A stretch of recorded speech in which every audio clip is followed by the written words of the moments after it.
சந்தியா. அடடே நீங்களா? வாங்க வாங்க. அப்பா நான் சொன்னேன்ல மருது இவர்தான்ப்பா. Hello, I am Gowri Shankar. உனக்கு யாருமே இல்லைன்னு இவர் அப்பாங்கிறியே. Fantastic fantastic. சந்தியா என்னுடைய மக, நான் அவருடைய அப்பா. ஆனா உண்மையிலேயே அவ யாரோ நான் யாரோ. சார் நீங்க சொல்றது எனக்கு ஒண்ணுமே புரியல. மிஸ்டர் மருது மெட்ராஸ்லயே என் தமிழ்நாட்டிலேயே பெரிய மருந்து கம்பெனிக்கு சொந்தக்காரன் தான். என்னுடைய கம்பெனியில் தான் சந்தியா வேலை செஞ்சுக்கிட்டு இருந்தா. எத்தனையோ பெண்கள் வேலை செஞ்சுக்கிட்டு இருந்த அந்த கம்பெனில சந்தியா மட்டும் என்ன பெருசா கவர்ந்துட்டா. அமெரிக்காவில இருந்த என்னுடைய ஒரே மகனுக்கு அவளை கட்டி வச்சு என்னுடைய மருமகளாக்கிக்கணும்னு ஆசைப்பட்டேன். வேண்டாம் வேண்டாம் அவளை கட்டாயப்படுத்தி கல்யாணத்துக்கு சம்மதிக்க வச்சேன். என் மகனுக்கும் சந்தியாவோட போட்டோ அனுப்பி அவனுடைய சம்மதத்தையும் வாங்கினேன். கல்யாணத்துக்கு தேவையான எல்லா ஏற்பாட்டையும் பண்ணேன். கல்யாண நாளும் வந்துச்சு, முகூர்த்த நேரமும் நெருங்கிச்சு. ஆனா ஏன் உங்க பையன் அமெரிக்கால இருந்து வரலையா? வந்தா பாஸ்டர், ஒரு வெள்ளக்கார பொண்டாட்டியோட.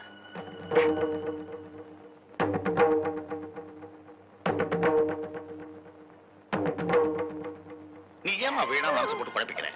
Just everything happen like a dream. Marudhu, என் பையனை நான் வீட்டை விட்டே துரத்துட்டேன். மன்னிச்சிருங்க சார். இங்க வந்ததும் உங்களை பார்த்தப்போ உங்க மேல எனக்கு மரியாதையே இல்ல.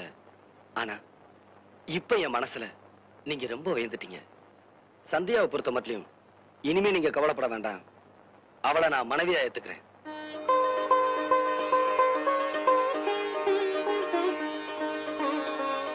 Sandhya, farewell to whisky. இனிமே அப்பா குடிக்கவே மாட்டான். ஏண்டி அத்தா, உன் மாமா விஷயத்துல சாக்கரை யாருன்னு சொன்னனே கேட்டியா? நீ சுத்த தெங்கனையா இருக்கேடி நீ. இத பாரு தச்சி, என் மாமனை பத்தி ஏதாச்சும் சொன்ன அப்புறம் நான் உன் புருஷனை பத்தி சொல்லிடுவேன். ஆமா, எனக்கு என்னடி வந்துச்சு? காத்திருந்தவன் பொண்டாட்டியே நேத்து வந்தவன் கொண்டு போன கதையை ஆயிடக்கூடாதுல்ல, அதுக்காகத்தான் இம்புட்டு சொன்னேன். அத்தாச்சி அதுல கூட பாரு, காத்திருந்தவன் பொண்டாட்டியே நேத்து வந்தவன் கொண்டு போயிட்டான்னு தான் சொல்லுவாங்க. காத்திருந்தவன் புருஷனை நேத்து வந்தவன் கொண்டு போயிட்டான்னு சொல்றாங்களா? அடே பர்மா தேக்கு பட்டுக்கோட்டை பாக்கு. இது என்ன அத்தாச்சி, இன்னும் எம்புட்டோ விஷயம் வச்சிருக்கேன். அதையெல்லாம் கேட்டீங்க அசந்து போயிருவீங்க.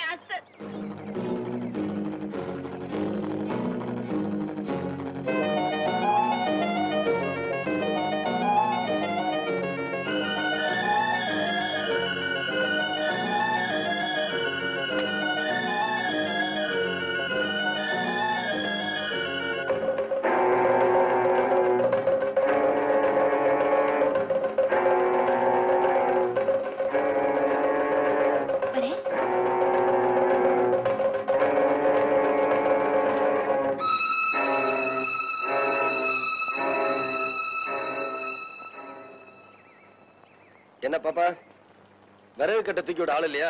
நான் தூக்கி விடுறேன். என்ன பாப்பா? தொடாதீங்க பாப்பா, தயவு செஞ்சுக்கிறது போயிடுங்க.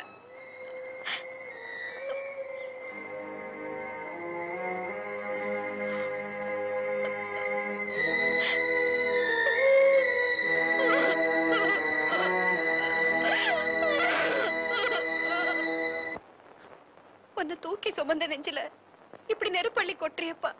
என்ன மன்னிச்சிருக்கா. எனக்கு ஆத்தா முகம் தெரியாது. நீ எனக்கு அக்காவா பிறந்த. ஆனா ஆத்தாவா என்ன வளர்த்த. உன் மனசு நோக்கிற மாதிரி நிச்சயம் நான் நடந்துக்க மாட்டேன். சின்னதுல இருந்தே பாப்பாவோட விளையாடுத்தனமா பழகிட்டேன். உன் மேல சத்தியமா சொல்றேன்க்கா, அவளை பொண்டாட்டி ஸ்தானத்துல நான் நினைச்சு கூட பார்த்ததில்ல.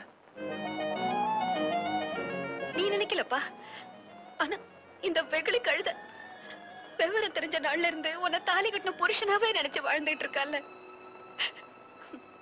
நீ சாப்பிட்ட எச்சையில அந்த புள்ள திருட்டுத்தனமா சோத்து போட்டு திங்கிறத நான் எத்தனை நாளைக்கு பார்த்திருப்பேன் தெரியுமா?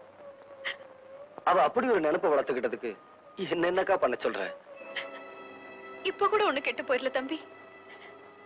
இது வரைக்கும் அவளை பொண்டாட்டியா நினைக்காத நீ இனிமையாச்சும் நினைச்சுக்கலாம் இல்லையா? ஏன்னா நீ ஆம்பளை, மனச மாத்திக்கலாம். ஆனா அது பொட்ட புள்ள பாரு. சந்தியான்னு ஒருத்தைய நான் பார்க்காம இருந்திருந்தா சத்தியமா சொல்றேன், இப்ப நீ கிழிக்கிற கோட்டை நான் தாண்டவே மாட்டேன். ஆனா அவளை நான் கல்யாணம் பண்ணிக்கிறதா வாக்கு கொடுத்துட்டேன். வர்ற புதன்கிழமை கல்யாணம். அப்படி சொல்லாத தம்பி. இவ என் வயித்துல பிறந்திருந்தான்னா நான் உன்னை இப்படி தர கெஞ்சிக்கிட்டு இருக்க மாட்டேன். ரோசத்தோட வேற ஒருத்தனுக்கு கட்டி வச்சிருப்பேன். ஆனா எவ வயிற்றுலயோ பிறந்து என்னையே ஆத்தாளுக்கு ஆத்தாளா அப்பனுக்கு அப்பனா நம்பிக்கிட்டு இருக்காளே இந்த புள்ள. இவளுக்கு நான் உன்னை கட்டி வைக்கலன்னா கும்பிட்ட கையவே கோடாலியால வெட்டின மாதிரி இல்லப்பா ஆயிரும். எப்படி சொன்னாலும் அது உங்களுக்கு புரியாது. புரியாது மட்டுமில்ல, என்ன நம்பவும் மாட்டீங்க. இந்த தடவை அந்த பொண்ணுக்கு கல்யாணம் நின்னு போச்சுன்னா அவ செத்துருவா. ஒருத்தி செத்தாலும் பரவாயில்லைன்னு இன்னொருத்திக்கு வாழ்க்கை கொடுக்கிற நிலைமையில நான் இல்ல. கடைசியா ஒரு தடவை சொல்றேன், என்ன மன்னிச்சிரு. பாப்பாவும் என்ன மன்னிச்சிடட்டும். நான் வரேன்.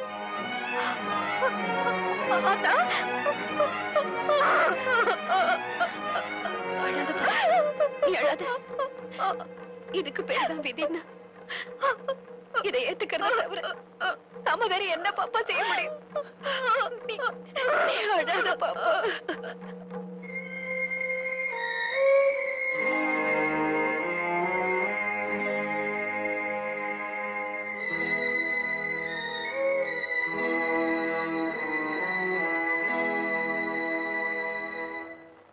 ஏன்பா பொண்ணு பாண்டி மீனா இல்லையா?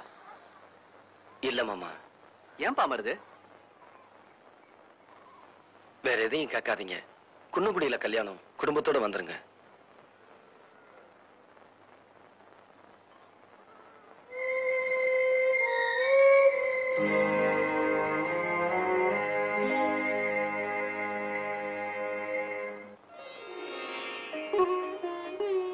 என்னது தாலி இவ்வளவு சிறுசா இருக்கேன்னு பாக்குறியா? எங்க குடும்பத்துல எப்பவும் அரை பவுன்ல செய்யறதான் வழக்கம்.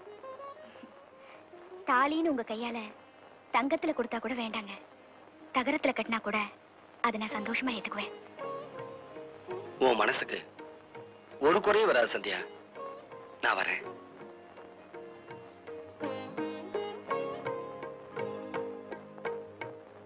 மருது மருது, உன்னையும் மச்சானையும் எங்கெல்லாம் சேர்றது? ஏன் இப்படி பதறீங்க? பாண்டி மேல விஷம் குடிச்சிருச்சுப்பா. அண்ணே இப்போ போன் இருக்குது, அதிக நேரம் தாங்காது. பாப்பா தம்பி, பாப்பா இப்ப செஞ்சுட்டியாமா? மாமா என்ன மன்னிச்சிருங்க மாமா. நீ என்னமா குத்தம் செஞ்ச? என்ன கட்டிக்கணும்னு ஆசைப்பட்ட உன் ஆசையை நிறைவேற்றி வைக்காம போயிட்டேனே. நீதாமா என்ன மன்னிக்கணும். அழாதீங்க மாமா. சிரிச்ச முகத்தோட என்ன அனுப்பி வைக்கணும். அப்படியெல்லாம் சொல்லாதம்மா. மாமா சொல்லுமா.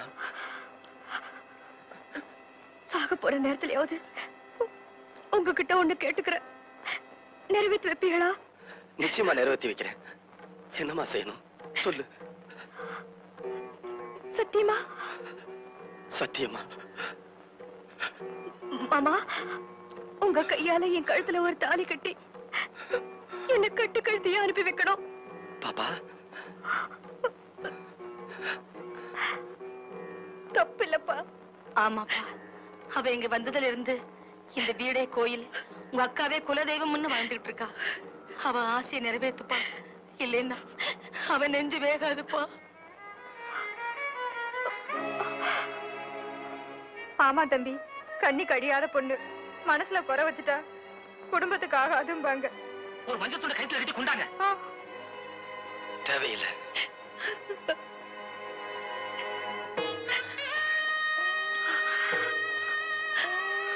அக்கா வந்து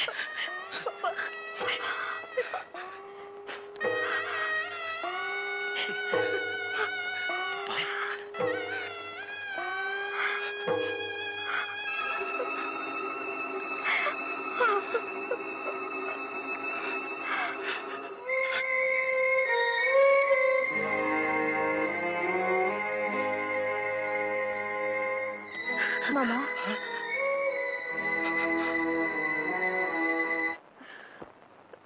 என்ன மன்னிச்சிருங்க மாமா. நான் விஷம் குடிக்கல. உங்களை அடியறதுக்கு எனக்கு வேற வழியே தெரியல மாமா.